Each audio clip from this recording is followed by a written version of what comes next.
सीधा रुख करेंगे अखिलेश यादव का, क्या कुछ कह रहे हैं सुनवाते हैं। आपने अधिकारी बर्खास्त किए, आप मैनेजमेंट के लिए लगे रहे, हालांकि कैमरे के सामने आप बोलते थे, लेकिन जैन जी की ताकत को देख करके आपको अपना मोबाइल भी टेढ़ा करना पड़ गया और मोबाइल टेढ़ा कर करके आपको अपनी भाषा, अपना व्यवहार, अपनी भाषण देना पड़ा और एक बार नहीं 2 बार देना पड़ा, क्योंकि नई पीढ़ी के लोग रात में भी जगते हैं, तो रात में भाषण दिया। वैसे तो 8 बजे भाषण होता है अक्सर, इस बार तो रात के 12 बजे के लगभग भाषण हो रहे हैं। ये बड़ी जीत है नई पीढ़ी के लोगों की और सरकार को ये बात समझ लेनी चाहिए कि परीक्षा को लेकर के, शिक्षा को लेकर के, और कौन सी शिक्षा, प्राइमरी एजुकेशन से लेकर के हायर एजुकेशन तक पर सरकार को बहुत गंभीरता से सोचना पड़ेगा। परीक्षाओं के पेपर लीक ना हो, इसके लिए ठोस कदम उठाने पड़ेंगे। कानून बनना तो अपनी जगह है, सजा मिलना कोर्ट से मिलेगी, लेकिन किसी भी परीक्षा का पेपर लीक ना हो, ये सबक इस आंदोलन से सीखना चाहिए। और एक बात जो हम सब ने देखा, सीखा, समझा, भारतीय जनता पार्टी जो नकारात्मक राजनीति करती थी, नकारात्मक राजनीति के लिए वो न जाने कितनी धन दौलत खर्च करते थे, लेकिन नई पीढ़ी युवा के लोगों ने ऐसे नारे बनाए, ऐसे पोस्टर बनाए जिनके बारे में और नारों के बारे में हम लोग सोच भी नहीं सकते थे। वो नारे आए, किसी का समर्थन रहा हो ना रहा हो पॉलिटिकल पार्टी का, लेकिन एक एक युवा उससे जुड़ कर गया।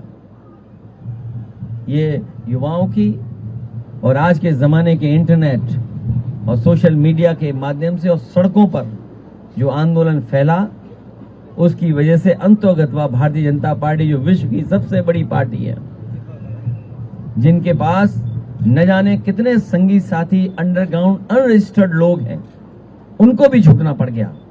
ये युवाओं की बड़ी जीत है, लेकिन इससे सभी पॉलिटिकल पार्टी के लोगों को ये सबक लेना चाहिए कि हमारे आने वाले समय में जो परीक्षाएं हों, उनको ठोस बना करके ही कोई पेपर लीक ना हो और युवाओं को रोजगार और नौकरी के लिए रास्ते खोलने पड़ेंगे। अच्छा, आप पे ये भी आरोप है सर कि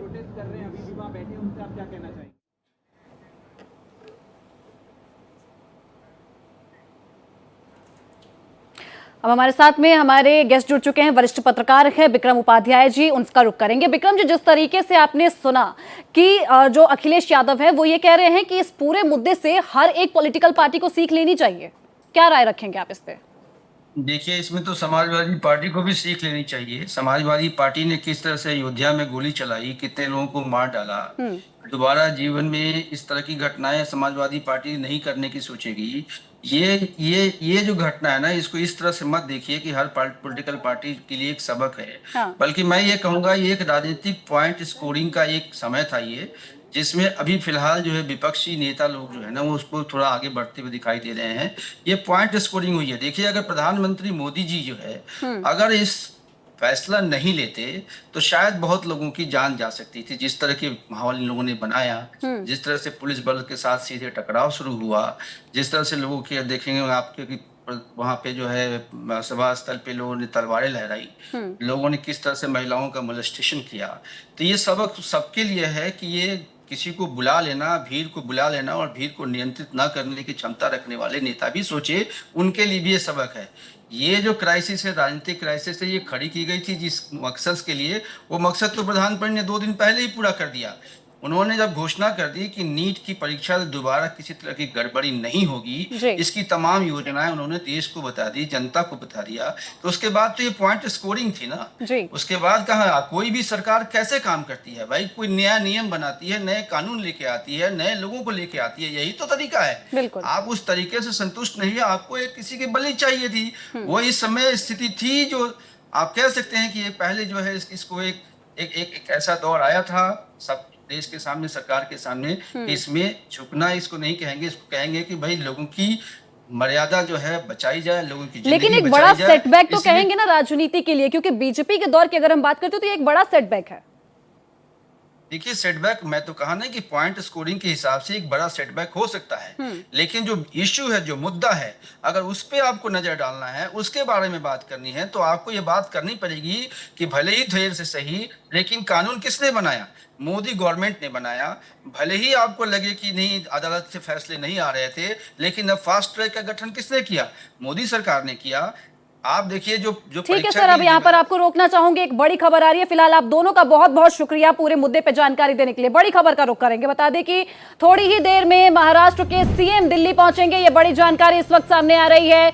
देवेंद्र फडणवीस और शिंदे दिल्ली के लिए रवाना हो चुके हैं। फडणवीस और शिंदे को दिल्ली बुलाया गया है, तो ये बड़ी जानकारी इस वक्त की। बता दें कि फडणवीस और शिंदे को दिल्ली बुला लिया गया है। थोड़ी ही देर में महाराष्ट्र के सीएम जो है वो दिल्ली पहुंचने वाले हैं, तो ये बड़ी जानकारी। इस्तीफा देने के बाद से देवेंद्र फडणवीस और शिंदे को जो है दिल्ली बुलाया गया है और वो दिल्ली के लिए दोनों ही रवाना हो चुके हैं। थोड़ी ही देर में महाराष्ट्र के सीएम दिल्ली पहुंचने वाले हैं। देवेंद्र फडणवीस और शिंदे दिल्ली के लिए रवाना हो गए हैं। शिक्षा मंत्री धर्मेंद्र प्रधान के इस्तीफे की बात की ये बड़ी जानकारी आपको दे रहे हैं।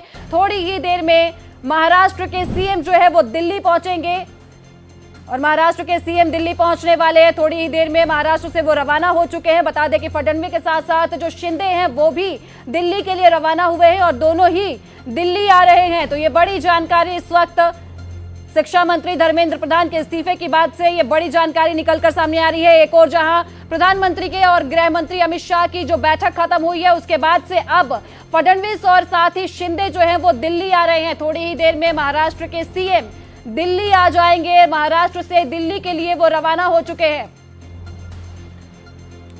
तो बड़ी जानकारी इस वक्त निकल के सामने आ रही है, जहां थोड़ी ही देर में महाराष्ट्र के सीएम जो है वो दिल्ली पहुंचने वाले हैं। बता दें कि शिक्षा मंत्री के पद से इस्तीफा धर्मेंद्र प्रधान की ओर से दे दिया गया है और उन्होंने अपना इस्तीफा जो है प्रधानमंत्री नरेंद्र मोदी को भेज दिया है। उसके बाद से बैठक होती है अमित शाह की और प्रधानमंत्री नरेंद्र मोदी की। वो बैठक खत्म हुई है और थोड़ी ही देर में केंद्रीय मंत्री जेपी नड्डा के साथ में उनकी बैठक होने वाली और जितेंद्र सिंह के साथ में। लेकिन अभी की बड़ी खबर ये आ रही है कि सीएम जो है महाराष्ट्र के वो दिल्ली पहुंचेंगे। थोड़ी ही देर में वो महाराष्ट्र से रवाना हो चुके हैं और देवेंद्र फडणवीस के साथ साथ शिंदे भी उनके साथ दिल्ली के लिए रवाना हुए हैं। तो ये बड़ी जानकारी इस वक्त की। थोड़ी देर में महाराष्ट्र के सीएम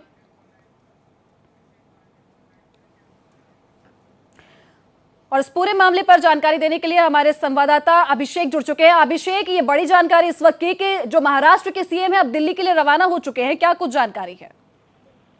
देखिए, बिल्कुल सोलापुर में आज वो थे, देर रात से उनके कई कार्यक्रम थे, नागपुर में भी कई कार्यक्रम थे, लेकिन सबको छोड़ करके महाराष्ट्र के मुख्यमंत्री देवेंद्र फडणवीस को दिल्ली बुलाया गया है। खबर है कि अमित शाह से वो मुलाकात कर सकते हैं और वहां पर आने वाले समय में कुछ रणनीतिक गतिविधियों पर चर्चा कर सकते हैं। हालांकि कयास जो है लगाए जा रहे हैं कि महाराष्ट्र से कई नामों को दिल्ली में जगह मिल सकती है, उसके तहत भी इस मुलाकात को देखा जा रहा है। साथ ही साथ माना जा रहा है कि देर रात एकनाथ शिंदे भी दिल्ली पहुंच सकते हैं और उसके बाद कुछ बड़े फैसले हो सकते हैं, जिसको लेकर महाराष्ट्र के मुख्यमंत्री देवेंद्र फडणवीस को दिल्ली बुला लिया गया है।